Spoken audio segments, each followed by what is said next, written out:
Je suis psychanalyste. Arriva un jour où j'eus un nouveau patient à qui j'allais changer la vie et qui changea probablement la mienne. Il me dit avoir perdu la mémoire après qu'un bunker ne l'enfouit violemment.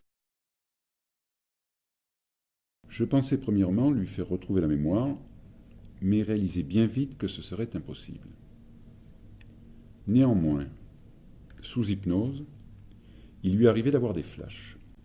Il me décrivait des images d'une violence terrifiante, des scènes de guerre, ou bien des histoires cochonnes.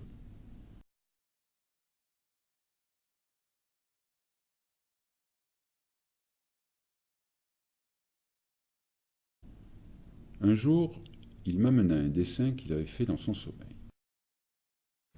Je compris alors que j'avais affaire au plus grand meurtrier de l'histoire, à un monstre sans nom, coupable des plus grandes atrocités que le monde ait vues à ce jour. Le secret professionnel m'obligeait au silence. Puis un jour, alors qu'il regardait la télévision, il vit un documentaire sur Arte, un documentaire portant sur Adolf Hitler et sur le procès de Nuremberg.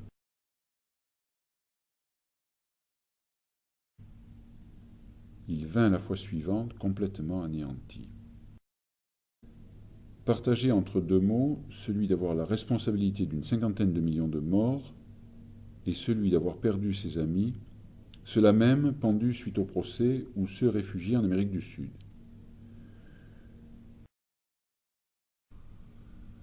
Il devint alors un gros beauf, passa ses journées, bière à la main, à zapper à la télé.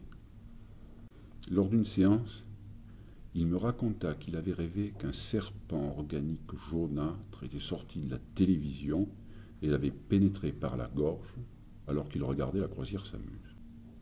Il s'était assoupi aussitôt. Il n'était pas sûr que ce fût un rêve. Il me dit vouloir se racheter.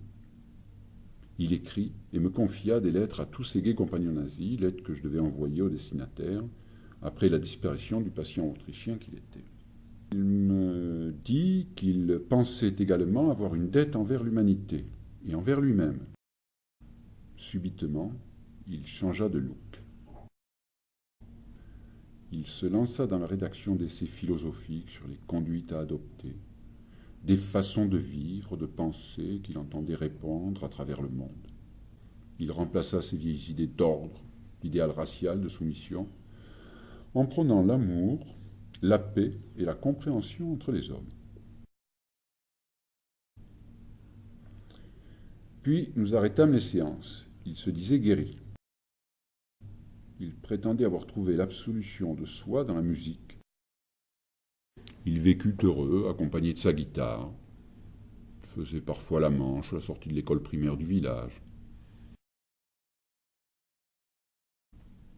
Bon, il partit, vécut en bohème.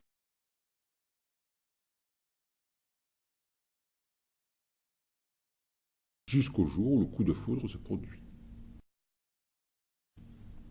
Ils s'accordèrent parfaitement, tant dans la personnalité que sur le plan sexuel.